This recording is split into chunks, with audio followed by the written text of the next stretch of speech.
Audio Jungle.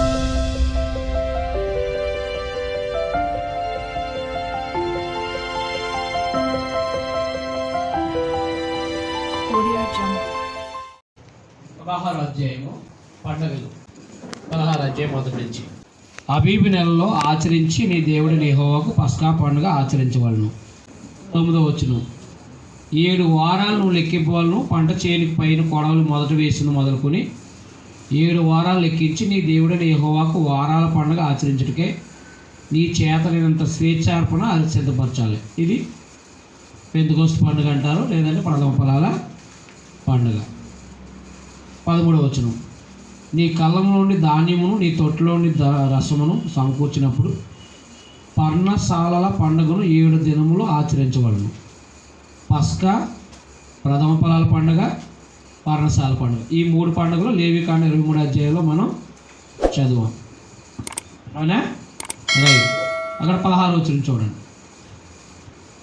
ఏటికి 3 మార్లు. ఎన్ని సంవత్సరాల? ఏటికి 3 మార్లు అంటే సంవత్సరానికి 3 సార్లు. అనగా పొంగని రొట్టెల పండుగలోను, వారముల పండుగలోను, పర్ణశాల పండుగలో నీ దేవుడిని యెహోవా ఏర్పరచుకున్న స్థలమున నీ మగవారందరూ ఆయన సన్నిధిని కనబడాలి. వారు ఒట్టి చేతులతో కనబడక నీ దేవుడైన యెహోవా నీకు అనుగ్రహించి దీవుని చెప్పిన ప్రతివాడు తన శక్తి కొలిది ఇవ్వాలని అన్నాడు. కాబట్టి 16వ అధ్యాయంలో ఏం చెప్పాడు? కానాను దేశంలో 3 పండుగలు. ఏది? పస్కా, ప్రథమ ఫలాల పండుగ, పర్ణశాల పండుగ. ఈ 3 పండుగలు దేవుడు ఏర్పాటు చేసుకున్న స్థలంలోకి వచ్చి పండుగలు ఆచరించమన్నట్టు అన్నాడు. దేవుడు ఏర్పాటు చేసుకున్న స్థలం ఏది? యెరూషలేం. అవునా? అందుకనే యెరూషలేంకి వెళ్ళాలి పండుగల 3 పండుగలకు కూడా. 16వ అధ్యాయంలో రాసుకోండి. కనాను దేశం వెళ్ళిన తర్వాత ఏటికి 3 మార్లు పస్కా, ప్రథమ ఫలాల పండుగ, పర్ణశాల పండుగను ఆచరించమన్నట అని రాసుకోండి. సింపుల్గా రాసుకోండి, లేకపోతే 3 పండుగలు ఆచరించమంట అండి. అంతేనా? అంతే. పస్కా, పర్ణశాల, ప్రథమ ఫలాల పండుగ. అక్కడ 19వ వచనాన్ని అండర్లైన్ చేసుకోండి. నీవు న్యాయం తప్పి తీర్పు తెచ్చుకూడదు, పక్షపాతం చేయకూడదు, లంచం పుచ్చుకోకూడదు. లంచము ఎలాగ? లంచము జ్ఞానుల కనులు గురుడితనం కలజేయను, నీతిమంతుల మాటలకు అపార్థం పుట్టించును అన్నమాట. కాబట్టి 16వ అధ్యాయంలో దేవుడు ఏర్పాటు చేసుకున్న స్థలంలో 3 పండుగలు ఆచరించమంటాం. మనకి ఇప్పుడు ఆరాధన దినాలే పండుగ దినాలు, అంతే. ప్రతి ఆదివారం పండుగ. 17వ అధ్యాయం 14 నుంచి 22 వరకు. ఇది చాలా మనకి ఇంపార్టెంట్ కాబట్టి చదువుదాం. నీ దేవుడిని యెహోవా నీకు ఇచ్చిన దేశమును నీవు ప్రవేశించి దాన్ని స్వాధీనపరచుకుని అందులో నివసించు. నా చుట్టూనున్న సమస్త జనములను నా మీద రాజు నియమించుకుందని నువ్వు అనుకునేలా నీ దేవుడిని యెహోవా ఏర్పరచుకున్న వాడిని అవశ్యంగా నీ మీద రాజుగా నియమించుకోనగలను. నీ సహోదరులను ఒకరిని నీ మీద రాజుగా నియమించాలన్నాడు. మీకు అర్థమైనా అర్థమలేదా? నీ సహోదరుని నీ మీద రాజుగా నియమించుకోవాలన్నాడు. అర్థమైందా? మొట్టమొదటి రాజు ఎవరు? ఇశ్రాయేల్కి. రైట్. అర్థమైందా? ఇశ్రాయేల్కి దేవుడు ఏం చెప్తున్నాడంటే, కానాను దేశం వెళ్ళిన తర్వాత ఒకవేళ రాజుని నియమించుకోవాలనుకుంటే, అందరు రాజుల్లాగా అన్ని దేశాల్లో రాజులు ఎలా ఉన్నారో అలాగే నువ్వు కూడా రాజు నియమించుకోవాలంటే నియమించుకో. నీ సహోదరులోనే అంటే ఇశ్రాయేల్లో నుంచే. అది మొట్టమొదటి రాజు ఎవరు ఇశ్రాయేల్కి? సౌలు, బెన్యామీను గోత్రికుడు. తర్వాత దావీదు, తర్వాత సొలొమోను. ఏమన్నా అర్థమైందా? అర్థమలేదా? రాజు ఎలా ఉండాలో చెప్పాడండి. రాజు ఎలా ఉండాలో చెప్పాడు. అన్యుని నీ మీద రాజుగా నియమించుకోకూడదు. అతను గుర్రములను విస్తారంగా సంపాదించుకోకూడదు. తాను గుర్రములను హెచ్చుగా సంపాదించుడుగాను ఆ జనులు ఐగుప్తును తిరిగి వెళ్ళనీయకూడదు. అనగా యెహోవాకి మీదట మీరు ఈ త్రోవను వెళ్ళకూడదని మీతో చెప్పాను. తన హృదయం తొలగిపోకుండా అనేక స్త్రీలను వివాహం ఎవరు చేసుకున్నారు? రాజుగా నియమించబడిన తర్వాత ఆ రాజు ఏం చేయాలంటే ఎక్కువ మంది స్త్రీలను వివాహం చేసుకోకూడదు. అలాగే ఐగుప్తు నుంచి గుర్రాలని తేకూడదు. మరియు అతడు రాజ్యసింహాసనం మంది ఆశీనుడైన తర్వాత లేవీలైన యాజకుల స్వాధీనంలో ఉన్న గ్రంథాన్ని చూసి ఆ ధర్మశాస్త్రం ఒక ప్రతిని తన కొరకు రాసుకునేవాళ్ళను. అది అతని వద్ద ఉండవలను. తన రాజ్యమందు తానును తన కుమారులను ఇశ్రాయేలు మధ్యను దీర్ఘాయుష్మంతుల గుటికై తాను తన సహోదరుల మీద గర్వించి ఈ ధర్మమును విడిచిపెట్టి కుడికి కానీ ఎడమ కానీ తొలగిపోకున్నట్లు తన దేవుడైన యెహోవాకు భయపడి ఈ ధర్మశాస్త్ర వాక్యములన్నింటినీ ఈ కట్టలను అనుసరించి నడవ నేర్చుకుంటూ అతడు తాను బ్రతుకు దినములను ఆ గ్రంథాన్ని చదువుతున్నాడు. ఎవరు? రాజు. అందువలన ఇశ్రాయేలీలు రాజుని నియమించుకుంటే ఒక రాజుని నియమించుకుంటే ఆ రాజు ఎలా ఉండాలో చెప్పాడు అనమాట. అదైనా అర్థం లేదు. ఎలా ఉండాలి రాజు? ఎక్కువ మంది స్త్రీలను వివాహం చేసుకోకూడదు.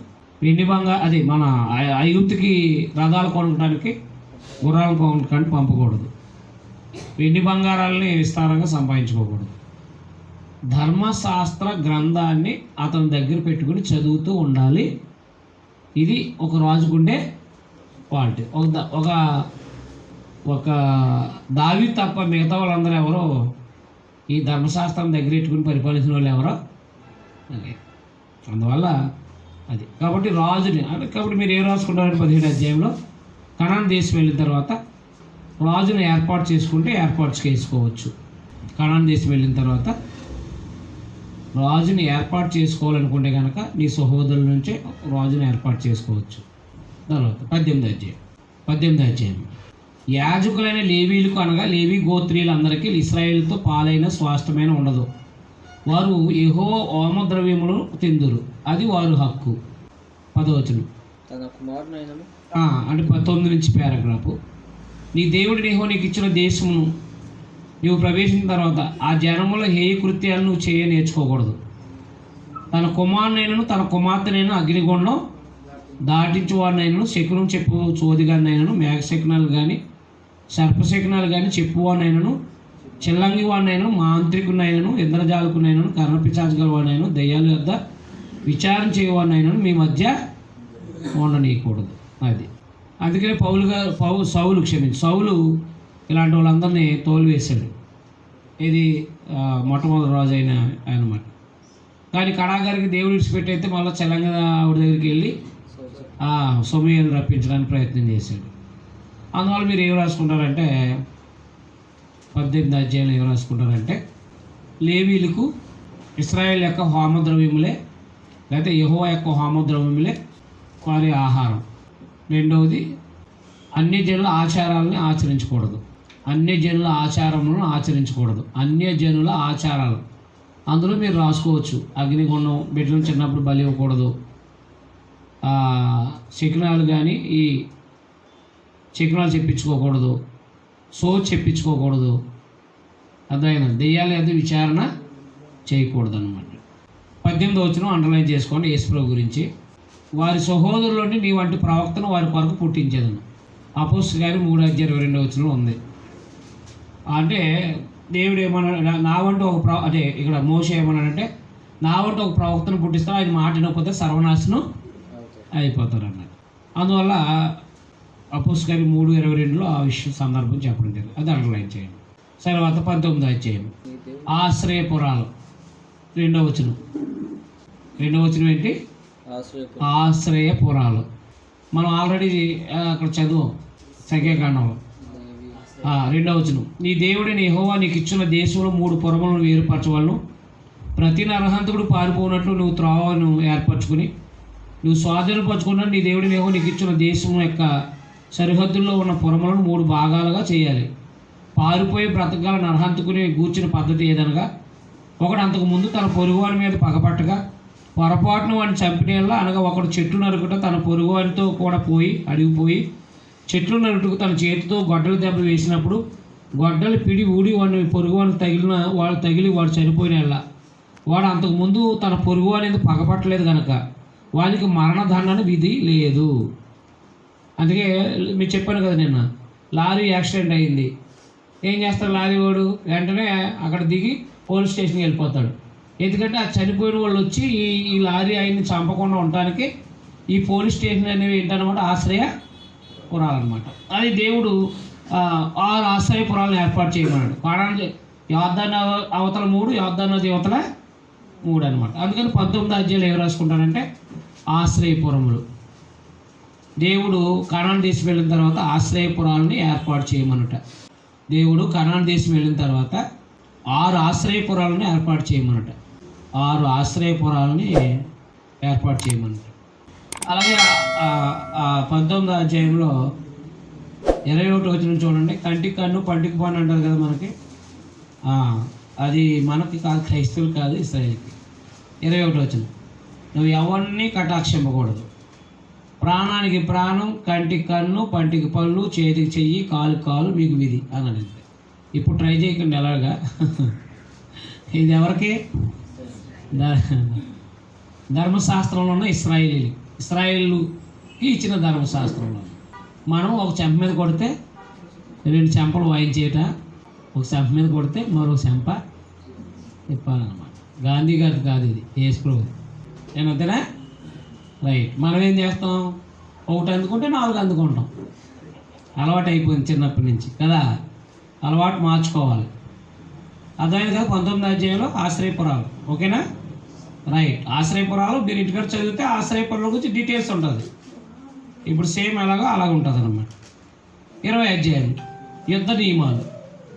20వ అధ్యాయము మొదటి నుంచి చూడండి. నీవు శత్రువులతో యుద్ధానికి పోయి గుర్రాలు రథాలు మీకంటే విస్తారమైన జనాన్ని చూసినప్పుడు వారు భయపడొద్దు. ఐగుప్తు దేశంలో నేను రప్పించి నీ దేవుడిని యెహోవా నీకు తోడే ఉన్నాను.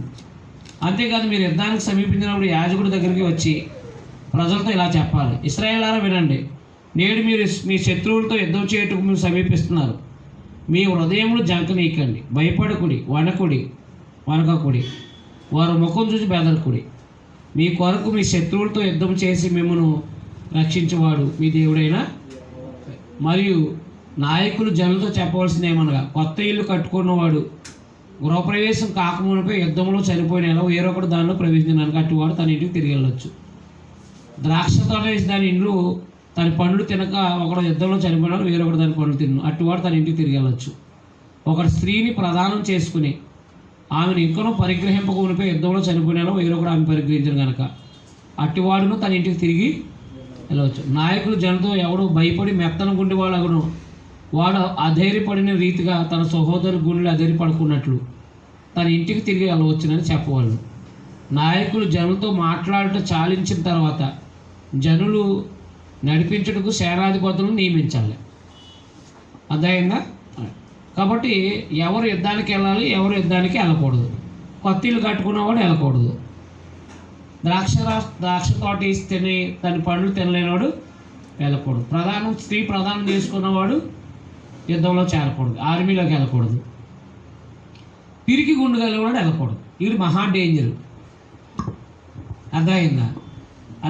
ఏంటంటే ఏమీ రాకపోతున్నా వచ్చేస్తుంది అన్నాడంటే చాలు అందరూ 10 మంది ధైర్యవంతులు ఆయన ఏమైపోతారు, పారిపోతారు. ఆయనతో పాటు ఆయన మారుంటే వీళ్ళు పారిపోతారు. అంటే మరి కొంతమంది గుండెని అవికి చేస్తారు, అదే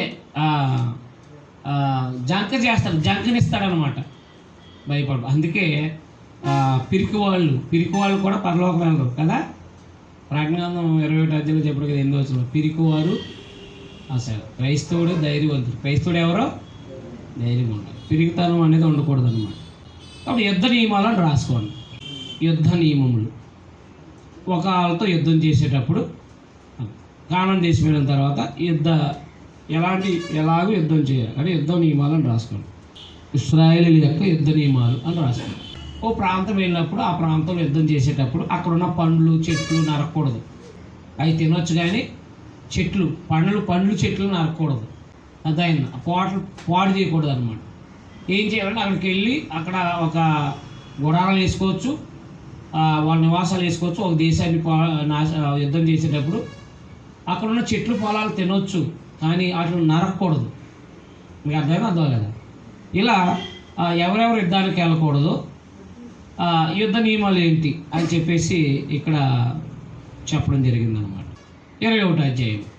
ఈ దేవుడిని యెహోవా నీకు ఇచ్చిన దేశంలో ఒకడు చంపబడిన పొలంలో పడి ఉండట కనబడినప్పుడు వాడిని చంపిన వాడు ఎవడో అది తెలియక ఉండేలా నీ పెద్దలు నీ న్యాయాధిపతులు వచ్చి చంపబడిన వాడిని చుట్టూ ఉన్న పురాల దూరం కొలిపేవాళ్ళు. ఏ ఊరు ఆ శవం సమీపంగా ఉండనో ఆ ఊరి పెద్దలో ఏ పనికి పెట్టబడక కాడి ఎడవని పేరు తీసుకుని దున్నబడక విత్తబడకుండా ఏటి లోయలోనికి ఆ పేరు తోలుకుని పోయి అక్కడ అనగా ఆ లోయలో ఆ పేరు మెడ వెరగదీయాలి అన్నమాట. అంటే ఇప్పుడు చూడండి, ఇప్పుడు సరిహద్దుల్లో చచ్చిపోతూ ఉంటారు, అవునా? సరిహద్దుల్లో మరణిస్తారు.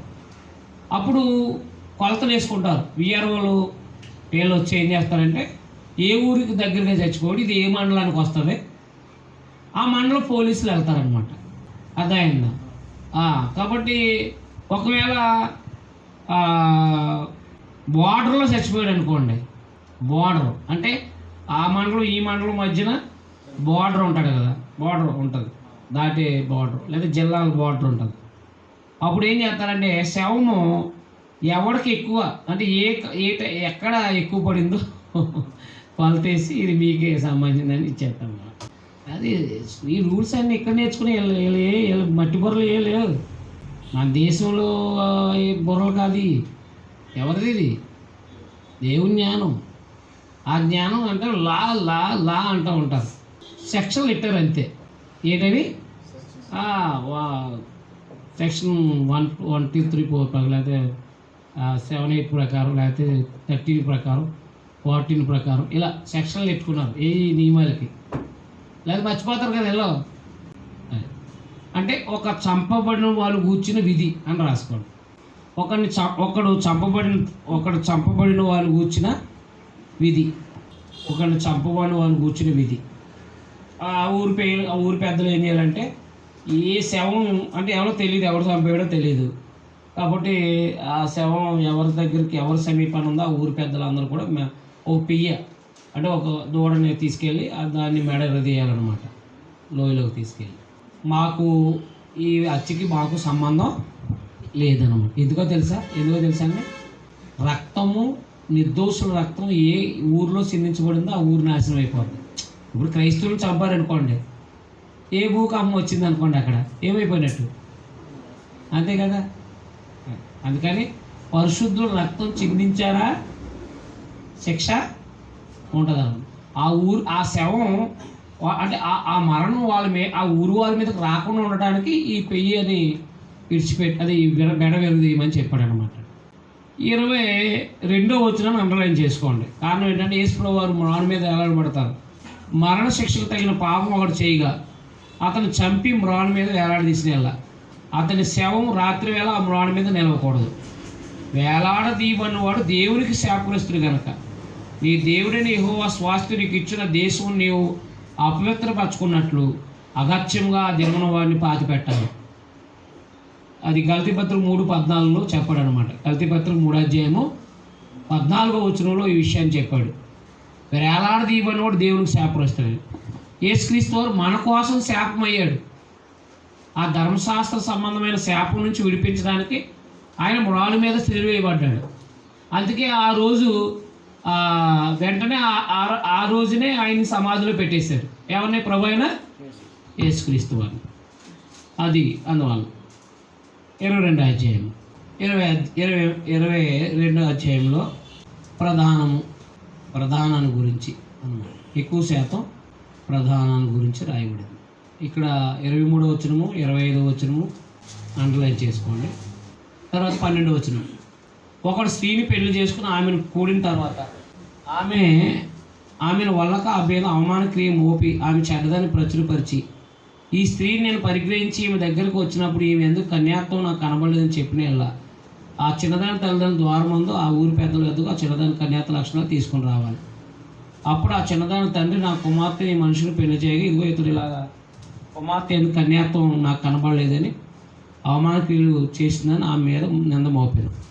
అయితే నా కుమార్తె కన్యాత్వం గుర్తులేవని పెద్దలతో చెప్పి పెద్దలు ఎదుట ఆ బట్టను పరచాలి. అప్పుడు ఆ ఊరి పెద్దలు ఆ మనుషుని పట్టుకుని శిక్షించి 100,000 రూపాయలు అపరాధంగా వాని వద్ద తీసుకుని ఆ చిన్నవాడికి తండ్రికి ఇవ్వాలన్నమాట. ఒకవేళ వివాహానికి ముందే అక్రమ సంబంధాలు పెట్టుకుని పెళ్లి చేసుకుంది అనుకోండి, ఆమె కన్యాత్వం లేదని తెలిసిన తర్వాత 21వ వచనంలో చూడండి అక్కడ 20లో అయితే ఆ మాట నిజమైన అనగా ఆ చిన్నదాని ఎందుకు కన్యాత్వ లక్షణాలు కనబడిన వారు ఆమె తండ్రి ఇంటి వద్దకు ఆ చిన్నదాన్ని తీసుకుని రావాలి. అప్పుడు ఆమె ఊరి వారు ఆమెను రాళ్ళతో కోసి ఆవగొట్టవాలి. అది చూసారా, కన్యాత్వ లక్షణాలు లేని స్త్రీని ఏం చేయమన్నాడు? రాళ్ళతో కూడా చంపేయమన్నాడు. మన దేశంలో అలా చంపేస్తే ఎవడో ఉన్నాడు. మన దేశంలో అలా చంపేస్తే ఎవరు ఉండరు. ఇశ్రాయేల్ దేశం కాబట్టి దేవుడికి లోబడి ఉంటారు. అవునా? అది అర్థమైందా? మీకు అర్థం అవ్వలేదా? కన్యాత్వ లక్షణాలు లేని స్త్రీని రాళ్ళతో కొట్టి చంపమనుట అండర్లైన్ చేయండి. ప్రధానాన్ని గూర్చిన విధులు. కన్యాత్వ లక్షణాలు లేని స్త్రీని రాళ్ళతో కొట్టి చంపమనుట. కన్యాత్వ లక్షణాలు లేని స్త్రీని చంపమనుట. ప్రదానం చేయబడిన చిన్నదాన్ని ఎవడైనా పాడు చేస్తే వాడికి ప్రదానం చేయబడిన చిన్నదాన్ని పాడు చేస్తే వాడికి ఆమెను ఇచ్చి పెళ్లి చేయమనుట. ఒక ఆయనకి ప్రదానం చేసింది, ఈయనేమో బలవంతం చేసి ఆమెను పాడు చేశాడు. అప్పుడు ఏం చేయాలి పెద్దలు? అర్థమైందా? వీడు పాడు చేశాడు కాబట్టి వీడికి ఇచ్చి పెళ్ళి చేయమన్నాడు అనమాట. 2 విషయాలు ఉన్నాయన్నమాట. 8వ వచనం 22:8 చూడండి. కొత్త ఇల్లు కట్టించినప్పుడు దాని మీద నుండి ఎవడైనా పడుట వల్ల నీ ఇంటికి మీదకి అత్యాదోషం రాకుంటకై నీ ఇంటి పైకప్పునకు చుట్టూ పెట్టగోడ కట్టించాలి. చూసారా? బిల్డింగ్లు వేస్తారు చాలామంది. ఏం కట్టించరు? నేను బిల్డింగ్ వేసి తలుపులు దారబంధాలు పెట్టకుండా ముందు పెట్టగోడ కట్టించాను. మీకు అర్థమైందా? అర్థం కదా? బిల్డింగ్ వేసాం మేము, తలుపులు ఏమి పెట్టలా, కిటికీలు ఏమి పెట్టలా, అలా ఖాళీగానే ఉన్నాయి. అలా ఉంటే ముందు పైన పెట్టగోడ కట్టించాను. అంటే ఎవడైనా మన ఇంటి మీద నుంచి జారేడిపోయాడంటే అత్యాదోషం మన మీదకి వస్తుంది అన్నమాట. అందుకు మనం ఏం చేయాలన్నమాట? పెట్టుబడి కట్టించాలి. కట్టరు, బోర్డు డాబాలా వదిలేస్తారు చాలామంది. నేరమా కాదా? నేరమా కాదా? అంతే. ఆడెవడు వచ్చి పడమంటే ఎందుకు ఇవి మన దెబ్బలాట్లు.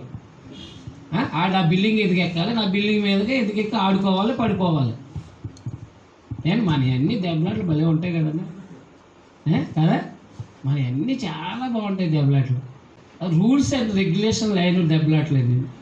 నా ఇల్లు ఎందుకు ఎక్కాలి, నైట్ ఇది పడుకోదు, నేనేంటి జవాబుదారుని అంటాడు అంతే. అందుకని నీ ఇల్లు నీదే, కానీ నువ్వు రూల్స్ ఉండాలి ఖచ్చితంగా. ఉండాలి వద్దా? తర్వాత పైన 5వ వచనం. స్త్రీ పురుషుని వేషం వేసుకోకూడదు, పురుషుడు స్త్రీ వేషం. అందరూ అయ్యే పనులు ఇప్పుడు. అంతేనా? వేషం వేసుకోకూడదు అంతే. ఈ టీవీలో చేసే పనులన్నీ ఏంటి? వాళ్ళు అయ్యే పనులు వాళ్ళు. రైట్. కొన్ని విధాలు 23వ అధ్యాయంలో గాయమునందు వృషణము గలవాడే కానీ మర్మాం కోయబడిన వాడే కానీ యెహోవా సమాధిలో చేరకూడదు. కుండు యెహోవా సమాధిలో చేరకూడదు. వాని 10వ తరం వాడైనా యెహోవా సమాధిలో చేరకూడదు. అమ్మోనిడి కానీ మోయాబీడి కానీ యెహోవా సమాధిలో చేరకూడదు. వారిలో 10వ తరం వాడైనా ఎన్నడూ యెహోవా సమాధిలో చేరకూడదు. అంటే అవయవ లోపాలు ఉన్నవాడు యెహోవా సమాజంలో ఏమవకూడదు? చేరకూడదు అన్నమాట. యెహోవా సమాజంలో చేరకూడని వాళ్ళు ఎవరు అని రాసుకోండి. 19. నీవు వెండినే కానీ ఆహారధనం కానీ వడ్డీకి వేయబడు దేనిని నీ సహోదరునికి వడ్డీకి ఇవ్వకూడదు. అన్నిటికీ వడ్డీకి బదులుగా ఇవ్వచ్చును, కానీ నువ్వు స్వాధీనపరుచుకున్నాడు చెరపబోచున్న దేశంలో నీ దేవుడిని యెహోవా నువ్వు చేయు ప్రయత్నములన్నింటికీ విషయంలో నిన్ను ఆస్వాదించినట్లు నీ సహోదరునికి వడ్డీ బదులుగా ఇవ్వకూడదు. 21. నీవు నీ దేవుడిని యెహోవాకు మొక్కుకున్న తర్వాత ఆ మొక్కుబడులు చెల్లించడం తరవు చేయకూడదు. ఆ క్రైస్తవుడు కూడా వడ్డీకి ఇవ్వకూడదు. బ్యాంకులు వేసుకోవాలి, లేదన్నా వ్యాపారం చేసుకోవాలి, అలా అభివృద్ధి చేసుకోవచ్చు. అదే అంటుండా, వడ్డీకే ఇవ్వకూడదు. వీళ్ళకైతే అన్నిటికి ఇచ్చుకోవచ్చు, మనకైతే అది మాట్లాడలేదు. ఇదైతే మన అవసరం కాబట్టి తీసుకోవచ్చు, మనం ఇవ్వకూడదు అంతే. మీకు అర్థం లేదా? మనకి ఇల్లు కట్టాం అవసరం, పెళ్లి చేస్తాం అవసరం, అర్థమైంది. వడ్డీ తీసుకోవాలి, వడ్డీ తీసుకోకపోతే మనం ముందుకు వెళ్ళలేము, వడ్డీ కట్టుకోవచ్చు. కొత్త నిబంధనలో మనకి ఈ విషయాలు లేవు అనమాట, దాని జోలికి వెళ్ళకూడదు. 24వ అధ్యాయం. విడాకులు ఇవ్వచ్చు ధర్మశాస్త్ర ప్రకారంగా. 24వ అధ్యాయం 1వ వచనం.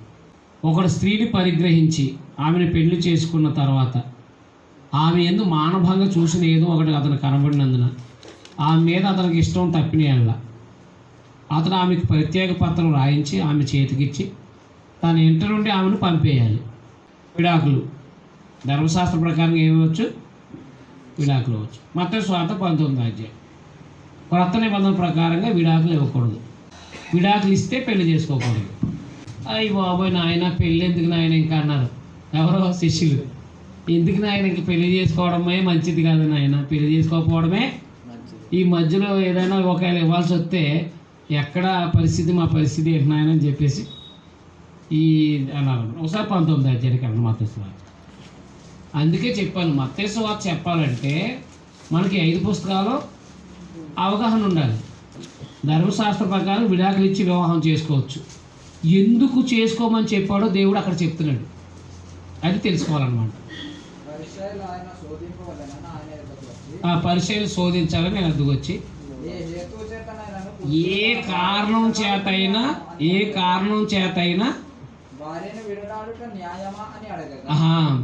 విడనాడుట న్యాయమా అంటే అడగగా ఆయన సృజించిన వాడు ఆది నుండి వారిని పురుషుని గాను స్త్రీని గాను సృజించననియు. ఇందు నిమిత్తం పురుషుడు తల్లిదండ్రులను విడిచి తన భార్యను హత్తుకొనును. 2:24 వచ్చిన ఆదికాండం కదా. కాబట్టి వివాహం చేసుకున్న తర్వాత భార్య భర్తలు ఇద్దరు కూడా ఒకటవుతారు. మరి ఒకటైనట్టు వాళ్ళని ఏం చేయకూడదు, పేరు చేయకూడదు. అందువల్ల వివాహం చేసుకున్న తర్వాత విడాకులు లేవు. ఆదికాండంలో వివాహం చేసిన తర్వాత ఏమి లేవు అని చెప్పాడు ప్రభు. అప్పుడు వాళ్ళు ఏమన్నారు, 24 అధ్యాయం వచ్చి చూపించారు ద్వితీయోపదేశకాండం. ఏమన్నారు అప్పుడు వాళ్ళు? అందుకు వారు అలాగైతే పరిత్యాగ పత్రిక అంటే విడాకుల పత్రం ఇచ్చి విడనాడమని మోసే అడగ్గా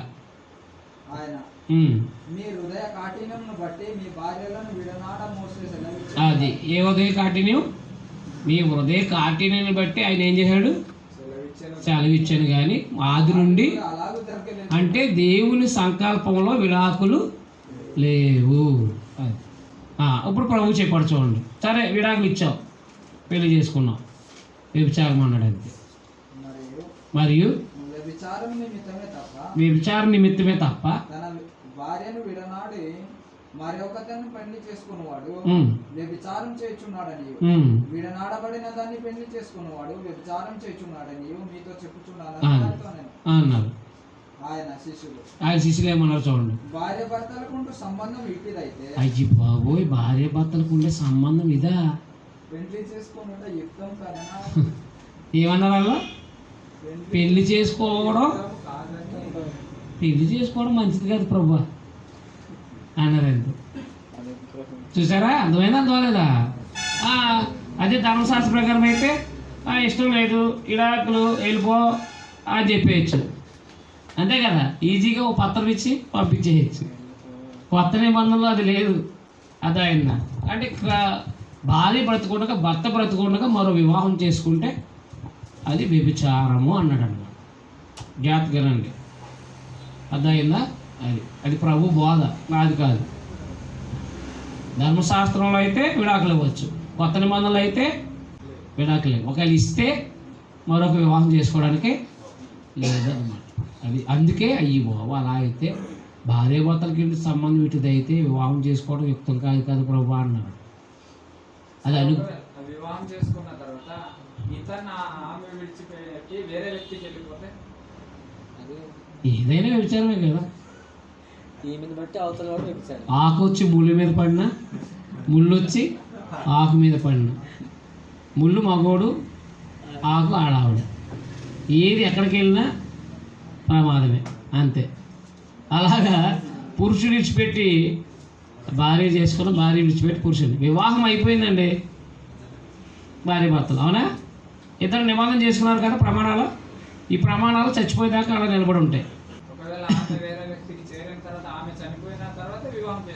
అది ఒకవేళ ఇప్పుడు నా భార్య నాకు విడాకులు ఇచ్చి వేరే ఆయన చేసుకుంది, నేను చేసుకోలేదు, నేను చేసుకోకుండా అలా ఉండిపోయాను.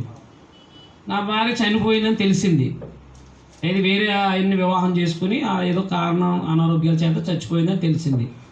అప్పుడు నేను వివాహం చేసుకోవచ్చు. కానీ నా పెళ్లి కోసం ఆమెను చంపేయకూడదు కదా, నా రెండో పెళ్లి కోసం ఆమెను చంపేయకూడదు కదా. ఆవిడ పోయింది, నష్టపోయింది, నరకానికి పోద్ది, అవునా కాదా? ఎవరు నిబంధన విడిచి ఎవరు వెళ్ళిపోయినా ప్రమాదమే. అదే క్రైస్తవులు ప్రత్యేకమైన వాళ్ళు కదా, బాప్తిసం పొందిన వాళ్ళు చాలా ప్రత్యేకంగా జీవించాలి. ఇది మనం తేలిగ్గా తీసుకోకూడదు. ఎందుకంటే దేవుడు పరిశుద్ధుడు కనుక మనం కూడా పరిశుద్ధులుగా ఉండాలి, ఆరాధన కూడా పరిశుద్ధంగా జరగాలి. అది అందువల్ల విడాకుల గురించి అని రాసుకోండి. 24వ అధ్యాయము విడాకులు ఇవ్వచ్చు, ధర్మశాస్త్ర ప్రకారం విడాకులు ఇవ్వచ్చు అని చెప్పేసి తెలియపరచడం రాయండి. దాంట్లో 16వ వచనాన్ని అండర్లైన్ చేయండి.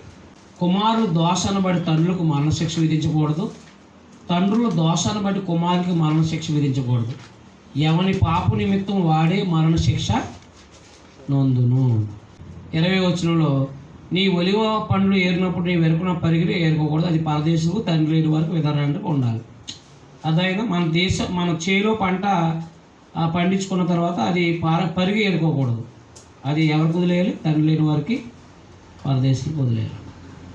ఇప్పుడు కూడా చేయిస్తూ ఉంటారు. తర్వాత 25వ అధ్యాయం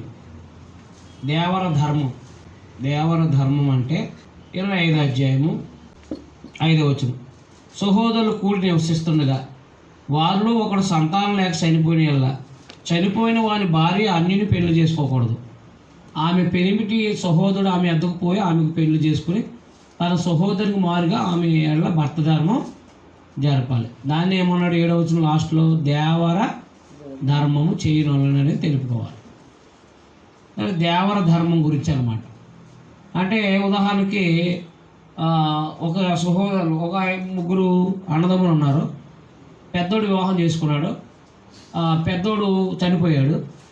ఇప్పుడు ఈమె మరలా వేరే వాళ్ళు చేసుకోకుండా తన తమ్ముడితో వివాహం అది కేవలం చచ్చిపోతే మాత్రమే. అది కేవలం ఏంటి? ఇశ్రాయేల్లో తన సహోదరుడు చనిపోతేనే వివాహం చేసుకోవాలి. అందుకే రూతు గ్రంథంలో బోయాజ్ వివాహం చేసుకోవడానికి కారణం ఏంటి? దూర బంధువు అయినా చేసుకోవడానికి కారణం ఏంటి? ఈ ధర్మాన్ని బట్టి అనమాట. ఈ దేవర ధర్మాన్ని కేవలం ఇశ్రాయేల్ జాతిలోనే ఈ ఉందన్నమాట. కేవలం ఇశ్రాయేల్ జాతిలోనే. అందుకని దేవర ధర్మం గురించి అని రాసుకుని 25వ అధ్యాయం. మీరు అండర్లైన్ చేసుకోవాలనుకుంటే కనుక 13వ వచనం. వ్యాపారం చేసేటప్పుడు హెచ్చు తగ్గులు వేరు తూనికరాళ్ళు ఉండకూడదు, కింద చింతపండు ఎట్టేసి తూయకూడదు. అర్థమైందా? తూకంలో తేడా రాకూడదు. న్యాయమైన మీరు వ్యాపారాలు చేస్తే ఏం చేయాలా? న్యాయమైన తూకం గుళ్ళు ఉండాలి. అర్థమైందా? ఆ సీల్ రాడ్ అంటే న్యాయబద్ధంగా చట్టపరమైన రాళ్ళు ఉండాలి. కింద ఇసుకాంతం పట్టించి తూయకూడదు, చింతపండు అట్టించి తూయకూడదు. అర్థమైందా? రైట్. తూలిక రాళ్ళు సరిగ్గా ఉండాలన్నమాట. 25:19 వచనం అండర్లైన్ చేయండి. 18 నుంచి అంటే ఇంచుమించు 18 వచ్చి. నువ్వు ప్రయాసపడి అలసి ఉన్నప్పుడు నీ వారు నీ వెనక ఉన్న బలహీనలు వారిని అందరిని అర్థం చేశారు. అంటే 17వ వచనం నుంచి చదివితే మీకు అర్థమవుతుంది. మీరు ఐగుప్తు నుండి వచ్చుతుండగా మార్గమున అమాలేకీయులు నీకు చేసిందని జ్ఞాపకం చేసుకోను. అతడు దేవునికి భయపడక మార్గమున నీకు ఎదురుగా వచ్చి నీవు ప్రయాసపడి అలసి ఉన్నప్పుడు నీ వారులు నీ వెనకనున్న బలహీనులందరినీ అర్థం చేశాను. కాబట్టి నువ్వు స్వాధీనపరుచుకున్నట్లు నీ దేవుడిని యెహోవా స్వాస్థ్యముగా నీకు ఇచ్చిన దేశంలో చుట్టుపక్కల ఉన్న నీ సమస్త శత్రువులు లేకుండా చేసి నీ దేవుడిని యెహోవా నీకు విశ్రాంతి దయచేసిన తర్వాత ఆకాశం కింద నుండి అమాలేకీయులను పేరు తుడిచివేయవలను, మరిచిపోవద్దు. 1 సమూయేలు గ్రంథం 15వ అధ్యాయంలో ఈ విషయం సౌలుకి చెప్పాడు దేవుడు సమూయేలు ద్వారా. అమాలేకీయులు సమూల నాశనం చేయమంటే ఆయన గొర్రెలు ఎట్టుకొచ్చాడు. నాయన ఈ దేవుడికి బలి అన్నాడు. సమూయేలుతో ఏమన్నాడా? ఈ దేవుడికి బలి నాయన, బలికి నాయన అన్నాడు అనమాట. దేవుడి మాట ఏంటో కావాలా, బలులు కావాలా దేవుడికి అని చెప్పేసి అన్నాడు అనమాట. అంటే అమాలేకీయులు ఎందుకు చంపేయమన్నాడు దేవుడు? వాళ్ళ పేరు తుడిచేయమని ఎందుకు అన్నాడు?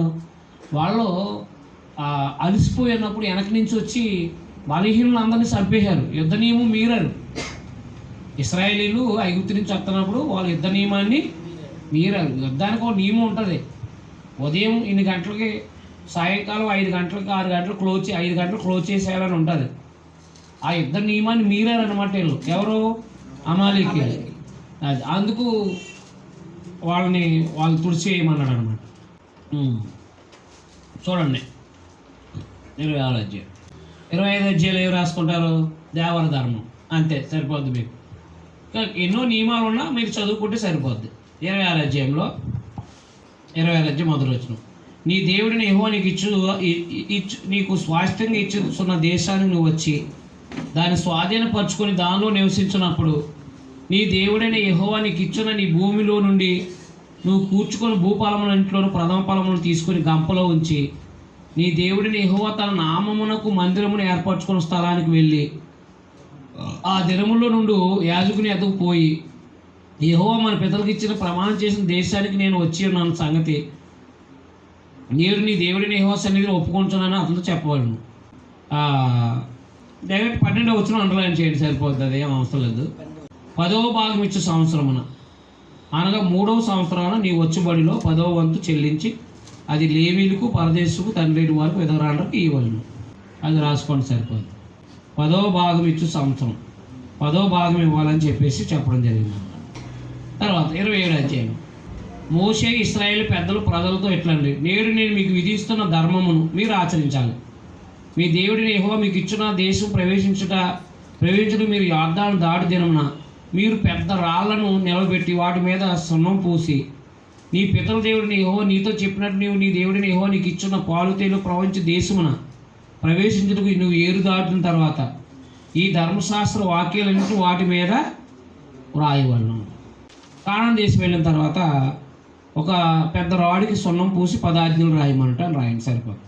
కానాను దేశం వెళ్ళిన తర్వాత యొర్దాను దగ్గర ఒక పెద్ద రాళ్ళను నిలబెట్టి వాటి మీద ధర్మశాస్త్రం రాయమనట, లేదా 10 ఆజ్ఞలు అంటే సరిపోదు. కానాను దేశం వెళ్ళిన తర్వాత యొర్దాను దాటాక రాళ్ళకి సున్నం పూసి ధర్మశాస్త్రం రాయమనట. తర్వాత 11వ వచనం. ఆ దినమంది మోషే ప్రజలకు ఆజ్ఞాపించింది ఏమనగా మీరు యొర్దాను దాటిన తర్వాత సిమ్యోను, లేవి, యోధా, ఇశ్శాఖారు, యోసేపు, బెన్యామీను గోత్రముల వారు ప్రజలను గూర్చి దీవెన వచనాలు పలుకుటకై గెరిజీం కొండ మీద నిలవాలి. అండర్లైన్ చేయండి. రూబేను, గాదు, ఆషేరు, జెబులూను, దాను, నప్తాలి గోత్రముల వారు శాపవచనాలు పలుకుటకై యాబాలు కొండ మీద నిలవాలి. అందువల్ల మీరు ఏం చేస్తారంటే కొన్ని గోత్రాలు దీవెన వచనాలు, కొన్ని గోత్రాలు శాపవచనాలు పలకమనుట అని రాయండి. కానాను దేశం వెళ్ళిన తర్వాత యాబాలు కొండ మీద పలకవలసిన ఆశీర్వాద శాపవచనములు పలకమనుట. కానాను దేశం వెళ్ళిన తర్వాత యాబాలు కొండ మీద పలకవలసిన శాప ఆశీర్వచనాలు కూర్చున్న సంగతులను రాయండి. కానాను దేశం వెళ్ళిన తర్వాత యాబాలు కొండ మీద నిలబడి శాపవచనాలు ఆశీర్వచనాలు పలకమనమాట. కొంతమంది ఏమో శాపవచనాలు పలకాలి, కొంతమంది ఏమో ఆశీర్వచనాలు పలకాలన్నమాట. 28వ అధ్యాయం. నీవు నీ దేవుడిని యెహోవా మాట శ్రద్ధగా విని నేడు నేను నీకు ఆజ్ఞాపించిన ఆయన ఆజ్ఞలను అనుసరించి నడుచుకునేలా నీ దేవుడిని యెహోవా భూమి మీద ఉన్న సమస్త జనాలకన్నీ నిశ్చయించదను. నీవు నీ దేవుడిని యెహోవా మాట విననియల్లా ఈ దీవెనలన్నీ వినియల్లా ఈ దీవెనలన్నీ నీ మీదకి వచ్చి నీకు ప్రాప్తించును. నువ్వు పట్టణంలో దీవించబడదు, పొలంలో దీవించబడదు, గర్భఫలం, భూఫలం, పశువులు, దుక్కిటెద్దులు, గొర్రెమేకలు దీవింపబడి నీ గంప పిండి పిసుకు తొట్టే దీపవాడు లోపలికి వచ్చినప్పుడు దీవించబడదు, వెళ్ళినప్పుడు దీవించబడతావు. ఇలా దీవులు చెప్పాడు. 15వ వచనం. నేను నీకు ఆజ్ఞాపించే నా సమస్తమైన ఆజ్ఞలు కట్టలు నువ్వు అనుసరించి నడుచుకునే వాళ్ళను నీ దేవుడిని యెహోవా సెలవిచ్చిన మాట వినని ఎడల ఈ శాపములన్నీ నీకు సంభవించదు. ఏం శాపాలు? మెట్లు పుట్టరు, భూమి పండదు, గొర్రె మేకలు అభివృద్ధి అవ్వు, అదైందా. తర్వాత తెగుళ్ళు వస్తాయి, కరువు కాటకాలు వస్తాయి, తర్వాత రోగాలు వస్తాయి, అదైందా.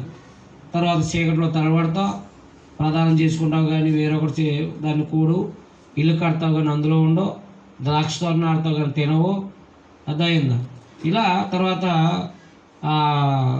వేరే దేశాలకు చెదిరిపోతావు, నీ పంట అంతా మిడతలతో తినేస్తుంది, అదైంది. ఎక్కువగా శాపవచనాలు ఎక్కువ ఉన్నాయి. ఎవరికి? 28వ అధ్యాయంలో ఆశీర్వాదాలు శాపాలు ఎవరికండి? ఓన్లీ ఇశ్రాయేలీలకి. ఎవరికే? ఓన్లీ. ఈ అట్టుకొచ్చి క్రైస్తవులు చెప్పకూడదు. 28వ అధ్యాయాన్ని ఎవరికి బోధించకూడదు? ఇప్పుడు మనం తెలుసుకోవడానికి చదవాలి, కానీ ఇవి మీకు వస్తాయని చెప్పకూడదు. ఇవి మీకు వస్తాయని చెప్పకూడదు. వాళ్ళ భౌతికమైన దేశంలో వాళ్ళకి వచ్చే భౌతికమైన దీవెనలు అన్నీ కూడా దేవుని మీద ఆధారపడి ఉంటాయి. అదైనా అభివృద్ధి అనేది దేవుని వల్ల, శాపం అనేది కూడా దేవుని వల్ల. ధర్మశాస్త్రం అనుసరిస్తే ఆశీర్వాదాలు, ధర్మశాస్త్రం అనుసరించకపోతే శాపాలు. మరి ఇందులో వాగ్దానాలు తీసి క్రైస్తవులకి ఇవ్వటం న్యాయమేనా? జనవరి 1కి న్యూ ఇయర్కి లేకపోతే 28వ అధ్యాయంలో ఉన్న ఆశీర్వాదాలని క్రైస్తవులకి ఇది నీ వాగ్దానం అని ఇవ్వచ్చా? అర్థమైనా అర్థమైనా? శాపాలు రాస్తారా? శాపాలు రాస్తే పాస్టర్ గారిని మార్చేస్తారు. ఆయన అర్థమైనా అర్థమైనా? శాపాలు రాస్తే పాస్టర్లు ఏం చేస్తారు? మార్చేస్తారు. ఏంటి అన్ని శాపూసలు పెడతాడు ఈయన అని. అందువల్ల అది దేవుడు ఇశ్రాయేలుకి ఇచ్చిన ధర్మశాస్త్రాన్ని బట్టి వాళ్ళకి వచ్చే దీవెనలు శాపాల గురించి మాట్లాడు. ధర్మశాస్త్రం అనుసరిస్తే అసలు మన ధర్మశాస్త్రం కొత్త నిబంధన, కొత్త నిబంధన మనకి అవసరాలు తీరుతాయి. మనకు కూడా భౌతిక ఆశీర్వాదాలు ఉన్నాయి. ఏంటవి? మనం దేవునికి ఇచ్చే కొలది, పేదలకు ఇచ్చే కొలది మనం పూర్ణోదారి భాగ్యవంతులు అవుతామని చెప్పేసి 2 కొరింథీ పత్రిక 9వ అధ్యాయము 10వ వచనం. మనం కూడా దేవునికి ఇస్తే పూర్ణోదారి భాగ్యవంతులు అవుతాడు. అంతేగాని ఈ తొట్లో పిండి గొర్రెలు గొడ్లు ఏమి ఉండవు. గొర్రెలు లేని ఎక్కడ వస్తాయి? దుక్కుడెద్దులు ఏమి ఉండవు. ఉంటాయా? లేవు. అన్ని చోట్ల ఉంటాయి, వాళ్ళకి మాత్రం ఉంటాయి. అభివృద్ధి చేస్తాను అనమాట. అందుకని ధర్మశాస్త్రం అనుసరిస్తే ఆశీర్వాదాలు, ధర్మశాస్త్రం అనుసరించకపోతే శాపాలు వస్తాయని చెప్పేసి తెలియపరుచుతాను. కానాను దేశం వెళ్ళిన తర్వాత ధర్మశాస్త్రం అనుసరిస్తే ఆశీర్వాదాలు, ధర్మశాస్త్రం అనుసరించకపోతే శాపాలు వస్తాయని దేవుడు తెలియపరచడానికి రాయండి. అదే మోషే ద్వారా జరిగింది. అయితే మీరు తర్వాత 29, 30 అధ్యాయాలు మనం కొన్ని రాసుకున్నాం కదా హెచ్చరికలని. 29 ఇక్కడ దాకా 5వ అధ్యాయం నుంచి 28వ అధ్యాయం వరకు కూడా ధర్మశాస్త్రం చెప్పుకొచ్చాడు దేవుడు. మోషే ధర్మశాస్త్రం చెప్తూ వస్తూ మీరు కానాను దేశం వెళ్ళిన తర్వాత ధర్మశాస్త్రం అనుసరించాలి 10 ఆజ్ఞలు. మీరు కానాను దేశం వెళ్ళిన తర్వాత మీ పిల్లలకు నేర్పాలి. అది మీరు కానాను దేశం వెళ్ళిన తర్వాత వాళ్ళతో వీమనకూడదు. మీరు కానాను దేశం వెళ్ళిన తర్వాత ధనాన్ని బట్టి గర్వపడి దేవుని మర్చిపోకూడదు. మీరు కానాను దేశం వెళ్ళిన తర్వాత దేవుడు మా నీతిని బట్టి ఇచ్చాడు అనకూడదు. వాగ్దానం, పితరులు చేసిన వాగ్దానం నెరవేరు. మీరు కానాను దేశం వెళ్ళిన తర్వాత అంటే ధర్మశాస్త్రాన్ని ఎలా ఇచ్చాడో చెప్పుకుంటూ వచ్చాడు 10 అధ్యాయులు. ఇలా ఏం చెప్పాడంటే మీరు కానాను దేశం వెళ్ళిన తర్వాత ఇలా ఉండాలి, ఇలా ఉండాలి, ఇలా ఆచరించాలి, ఇలా అర్పించాలి, ఇలా అబద్ధ బోధకుల్ని విగ్రహ సంబంధం అబద్ధ బోధకులు చంపేయాలి. అర్థమైందా?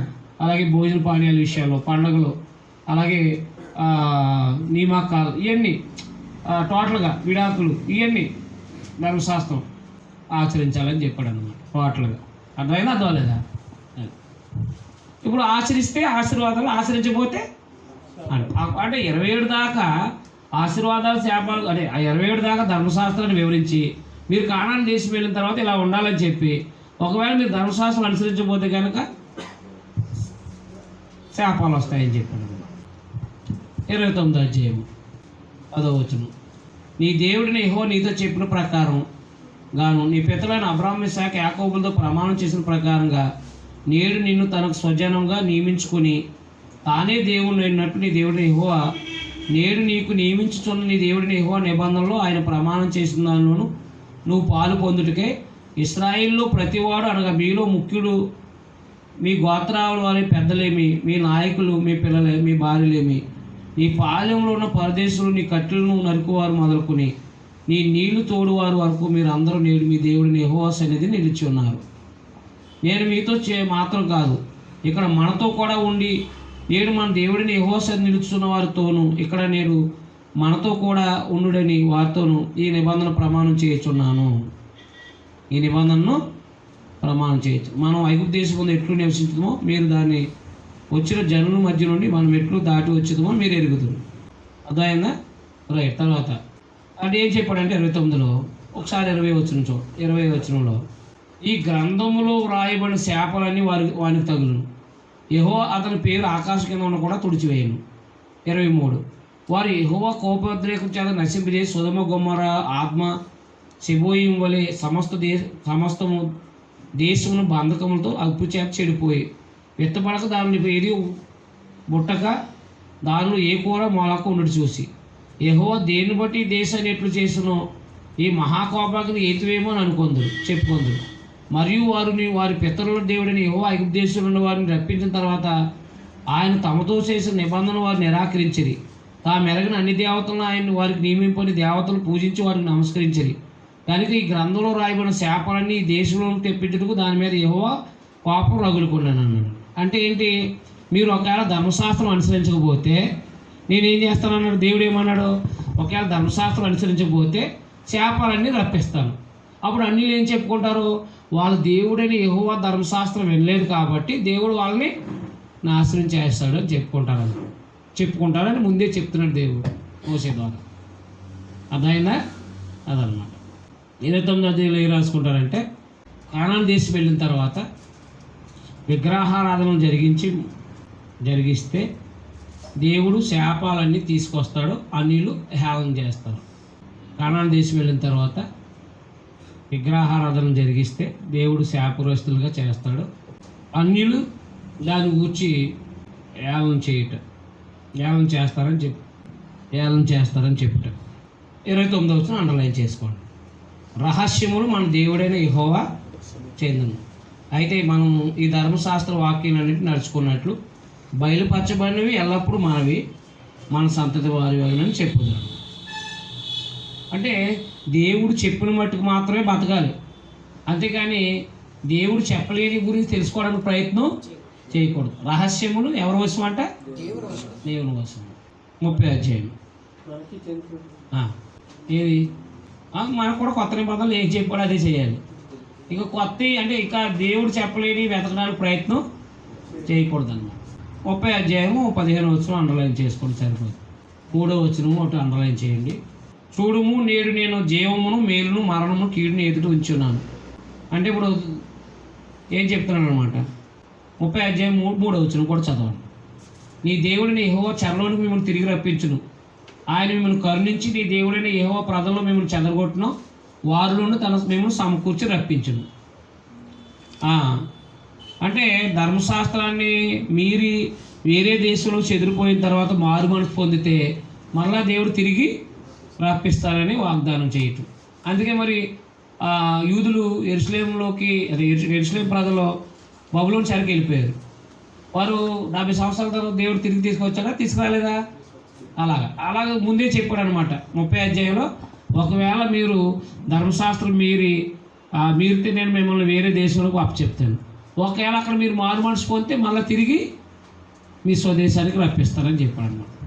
ఏమంటున్నాడు మోషే, ఇదిగో మీ ఎదుటి మేలు కీళ్ళు ఉంచాను అన్నాను. నేను తామరాడ పాలకొల్లో 2 చోట్ల పనిచేస్తున్నాను. పనిచేస్తే సుమారుగా 15 సంవత్సరాల నుంచి చాలా విషయాలు చెప్పుకుంటూ వచ్చాను కదా. ఇప్పుడు మీరే ఒక రోజుకి 2 రోజులు చెప్తేనే చాలా విషయాలు విన్నట్టు ఉంటుంది కదా. ఇక ప్రతి ఆదివారము నేనే వాక్యం చెప్తే ఎలా ఉంటుంది, వాళ్ళకి బాగా నేర్చుకుంటారు కదా, చాలా విషయాలు తెలుస్తాయి కదా. అలా తెలుసుకున్న తర్వాత 10 సంవత్సరాలు 15 సంవత్సరాల తర్వాత ఒకటి అన్నాను అనమాట. మీలో ఇందులో ఎవడైనా నాశనం అయిపోయినా, ఒక స్త్రీ అయినా పురుషుడైనా నాశనం అయిపోయినా నా బాధ్యత లేదు అన్నాడు. అంటే మీరు చెప్పలేదు మాకు ఈ విషయాలు, మేము చెప్తే మార్చుకుందాం కదా అంటారు, అయిపోయాక అంటాను. అవునా కదా, మా సహోదరులు చెప్పలేదని అంటారు. అందుకని తామరాల్లో కానీ పాలకోళ్ళలో కానీ ఎవరైనా అర్ధాంతరంగా చచ్చిపోతే నాకు సంబంధం లేదు అన్నమాట. అంటే అర్ధాంతంగా ఎప్పుడు పోతారో, ఇచ్చలవిడిగా బతికితే, ప్రార్థనకు వస్తూ ఇచ్చలవిడిగా బతికితేనే కదా. అవునా కదా. కాబట్టి మీ నాశనము నాకు సంబంధం లేదు.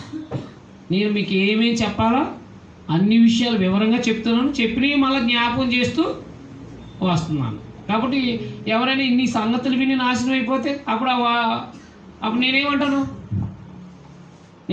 చెప్పండి. ఆల్రెడీ చెప్పాను కదా మీకు అంటాను, ఆల్రెడీ మీకు చెప్పాను కదా అంటాను. చాలామంది డేట్ వేసి నోట్స్ రాస్తారు. కాబట్టి నేను పలానా రోజులు మీకు చెప్పానని చెప్పచ్చు. అదైనా అర్థం. అలాగే మన ఇశ్రాయేలుకి ఏం చెప్పాడంటే, ఇదిగో ధర్మశాస్త్రం అనుసరిస్తే మేలు, ధర్మశాస్త్రం అనుసరించకపోతే కీడు.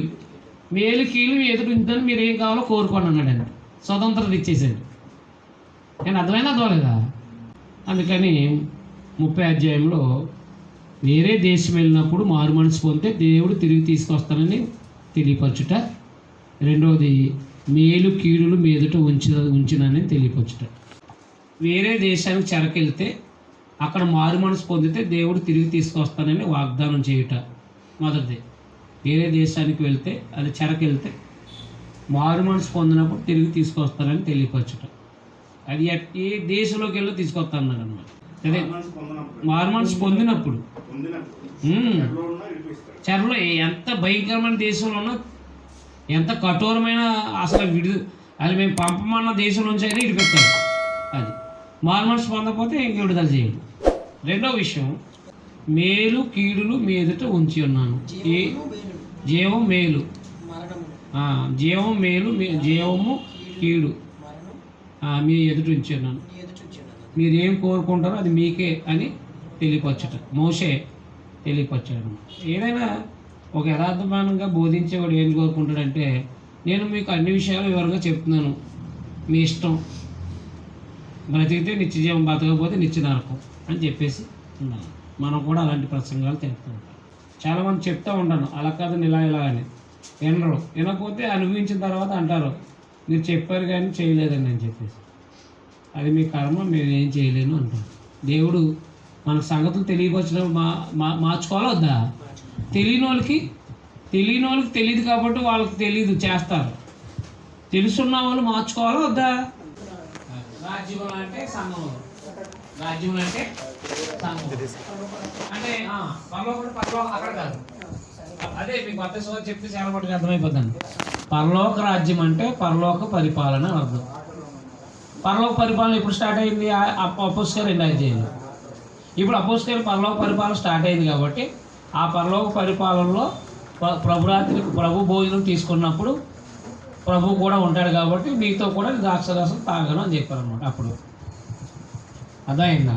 మరణించేటప్పుడు ఏమన్నారంటే, నేను మళ్ళీ రాజ్యంలో పరలోక రాజ్యంలో మీతో పాటు ద్రాక్షరసం పొందే వరకు మళ్ళీ ముట్టుకొని అన్నారు. ఎందుకంటే ఈ మధ్యలో ఆయన పరలోకానికి వెళ్ళి ఉంటారు. ఇప్పుడు సగం ఎక్కడ ఉంటుందో ఆయన అక్కడ ఉంటారు. మనం ప్రభు త్యాగాలు తీసుకున్నప్పుడు ఆయన కూడా మనతో పాటు వాళ్ళ యొద్ద పాలు భాగస్తులు అవుతారు. పరలోక ప్రార్థన అంటే మనం ప్రతిరోజు చేసేదంతా పరలోకానికే. ప్రతిరోజు ప్రార్థన చేసేది ఎక్కడికి? పరలోకానికి. అది పరలోక ప్రార్థన అని ఎందుకన్నారంటే, తండ్రికి ఎలా ప్రార్థన చేయాలో యేసుప్రభు చెప్పారు. ప్రార్థన నేర్పారు. ఎవరికి? శిష్యులకి. ఏమని నేర్పారు?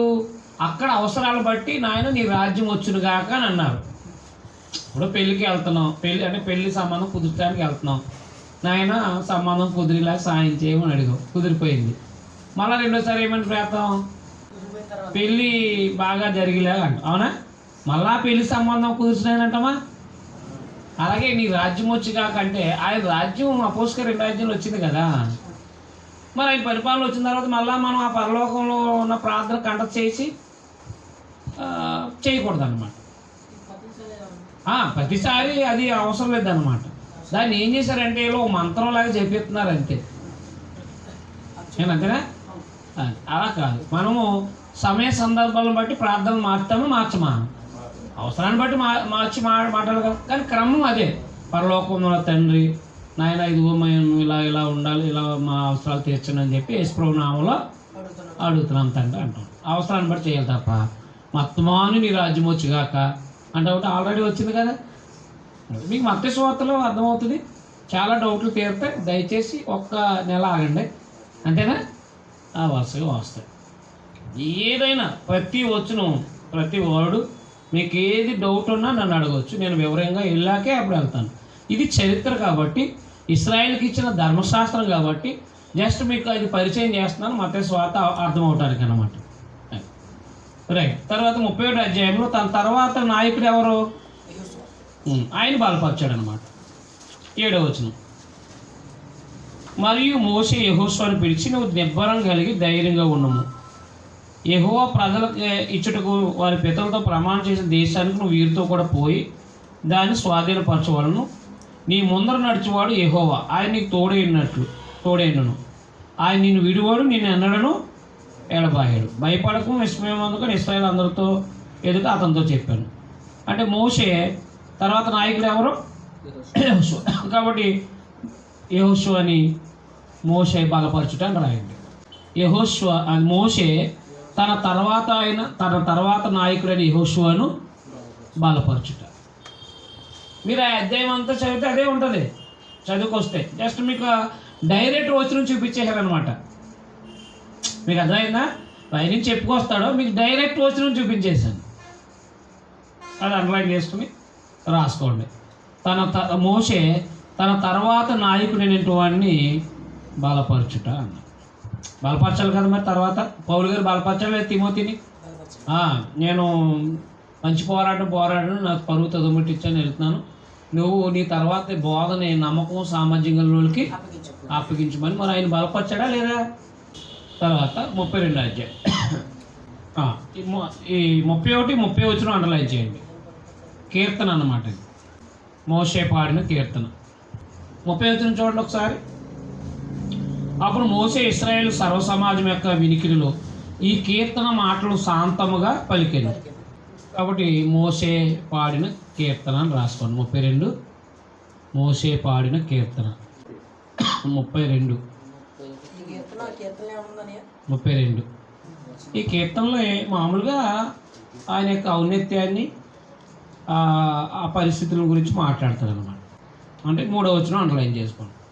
నేను యెహోవా నామాన్ని ప్రకటించేదను, మన దేవుని మహత్యమును కొనియాడండి. ఆయన ఆశ్రయదుర్గంగా ఉన్నాడు, ఆయన కార్యము సంపూర్ణము.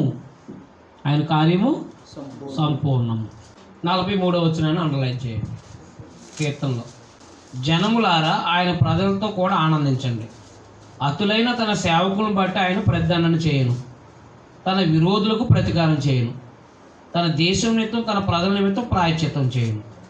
అంటే ఇప్పుడు క్రైస్తవులను చంపేశారనుకోండి, దేవుడు ఆ రక్తాన్ని బట్టి ఏం చేస్తారనమాట? ప్రతిదండన చేస్తారు. అందుకే క్రైస్తవుల జోలికి వెళ్ళకూడదు. క్రైస్తవుల జోలికి వెళ్ళి ఏ ప్రభుత్వమైనా ఏమైపోద్ది? కూలిపోద్ది. కూలిపోద్ది. అలా పాత నిబంధన రాజుల గ్రంథాలు చదివితే తెలుస్తాయి. 33వ అధ్యాయము మొదటి వచనం. దైవజనుడు మోషే మృతి నందకు మునుపు అతడు ఇశ్రాయేలును దీవించిన విధము ఇది. అంటే 33వ అధ్యాయంలో ఇశ్రాయేలును దీవించాడు అనమాట. యాకోబు దీవించాడు కదా, ఏది 49వ అధ్యాయంలో ఆదికాండంలో. అలాగన మోషే కూడా ఈ ఇశ్రాయేలు అందరినీ దీవించాడు అనమాట. అది 33వ అధ్యాయం. మీకు అర్థం అవడం కోసం అవసరమైతే మొదట ఆయన 7వ వచనంలో యోధ, 8వ వచనంలో లేవి, 12వ వచనంలో బెన్యామీను, 13లో యేసేపు, ఇలా అనమాట. జెబులూను, నెఫ్తాలి, ఎఫ్రాయిము, గాదు, 20 గాను, 23 నఫ్తాలి, 24 ఆషేర్. ఇశ్రాయేలుని దీవించడం అని రాసుకోండి. మోషే ఇశ్రాయేలుని దీవించుట. మోషే ఇశ్రాయేలుని దీవించు. 34వ అధ్యాయం మోషే ఇశ్రాయేలుని దీవించడం రాసుకోండి, సరిపోతుంది. అర్థమైందా? అర్థం లేదా? తర్వాత మోషే మోయాబు మైదానం నుండి ఎరుకో ఎదుటున్న పిస్కా కొండ వరకు పోయి నెబో శిఖరానికి ఎక్కాను. అప్పుడు యెహోవా దాను వరకు గిలాదు దేశమంతా, నఫ్తాలి దేశమంతా, ఎఫ్రాయిం మనష్షేల దేశమును, పశ్చిమ సముద్రం వరకు యూదా దేశమంతా, దక్షిణ దేశం సోయరుకు, ఈత చెట్లు గల ఎరుకో లోయ చుట్టూ మైదానం అతను చూపించాడు. మరి యెహోవా అతని ఎట్తో ఇట్లా, నీ సంతానమునకు ఇచ్చేదన్న అబ్రాహాము, ఇస్సాకు, యాకోబులకు నేను ప్రమాణం చేసిన దేశం ఇదే. కన్నులారా నిన్ను దాన్ని చూడనిచ్చితం, కానీ నువ్వు దాన్ని నది దాటి అక్కడికి వెళ్ళకూడదు. యెహోవా సేవకుడైన మోషే యెహోవా మాట చెప్పున ఈ మోయాబు దేశంలో మృతి నొందెను. ఎక్కడ ముందాడు ఆయన? మోయాబు అంటే కానానికి వెళ్ళకముందే వేద్దాం నది యువతలు అనమాట. పిస్కా కొండ ఎక్కి మొత్తం కానాన్ దేశం అంతా చూశాడు, ఇశ్రాయేలు అనుభవించే దేశాన్ని. బెత్షెమెషు ఎదుట మోయాబు దేశంలో లోయలో అతడు పాతి పెట్టబడెను. అతని సమాధి ఎక్కడుందో నేటి వరకు తెలీదు. అపవాది అడిగాడు యోధాలో, అవునా, మోసే శరీరం ఎక్కడని. ప్రభు నిన్ను గద్దించదు కాక అన్నాడు అంతే. ప్రభు నిన్ను అంటే ఇశ్రాయేలీలు సమాధి చేసి వచ్చిన తర్వాత అది ఎక్కడుందో వాళ్ళకు కూడా తెలియకుండా దేవుడు చేశాడనమాట. కప్పెట్టి వచ్చారు, తెలియనివ్వలేదన్నమాట ఇశ్రాయేల్కి. మీకు అర్థమైందా? అర్థం లేదు. ఎందుకు ఇవ్వలేదు ఆలోచన చేయండి అంతే, అవునా. మోసే సమాధి ఎక్కడుందో కూడా నేటి వరకు తెలియదంటే ఈ పుస్తకం రాసే సమయానికి కూడా తెలియనే. మోసే చనిపోయినప్పుడు 127 సంవత్సరాలు ఈడగలవాడు. అతను దృష్టిమాన్యం లేదు, అతను శత్రువు తగ్గలేదు. ఇశ్రాయేలు మోయాబు మైదానంలో మోషేను బట్టి 30 దినాలు దుఃఖం చలపగా మోషేను కూర్చున్న దుఃఖం చలిపిన దినములు సమాప్తమయ్యాను. మోషే తన చేతులను నూను కుమారుడైన యెహోషువ మీద ఉంచి ఉండెను గనక అతడు జ్ఞానాత్మ పూర్ణైన. కాబట్టి ఇశ్రాయేలు అతని మాట విని యెహోవా మోషేకు ఆజ్ఞాపించినట్లు చేశారు. ఐగుప్తు దేశంలో ఫరోకును అతని సేవకులందరికీ అతని దేశమంతటికి ఏ సూచక్రియలు మహత్కార్యాలు చేయుట యెహోవా అతను పంపెను వాటి విషయంలో ఆ బాహుబలం అంతటి విషయంలోను మోషే ఇశ్రాయేలు జనులందరూ కనులెదుట కలుగజేసిన మహాభయంకర కార్యాల విషయంలో యెహోవాను ముఖాముఖి ఎరిగిన మోషే వంటి ఇంకొక ప్రవక్త ఇశ్రాయేల్లో ఇది వరకు. ఇందులో మీకు ఏమైనా అనుమానాలు అంటే మోషే మరణం అని రాసుకున్నాను. మోషే మరణం మీరు మత్తయి సువార్త చదువుకురండి. అందువల్ల కానాన్ దేశానికి సరిహద్దుల దగ్గరకు వచ్చాక మోషే యెహోషువకి బాధ్యత అప్పగించి చనిపోయాడు. ఆ తర్వాత యెహోషువ ఏం చేశాడు? కానాన్ దేశానికి తీసుకెళ్ళి అక్కడ యుద్ధాలు చేసి ఆ కానాన్ని సొంతం చేసుకున్నారు. అప్పుడు న్యాయాధిపతులు వచ్చారు. అప్పుడు ఎవరు వచ్చారు? న్యాయాధిపతుల తర్వాత రాజులు పరిపాలించారు ఇశ్రాయేలీని.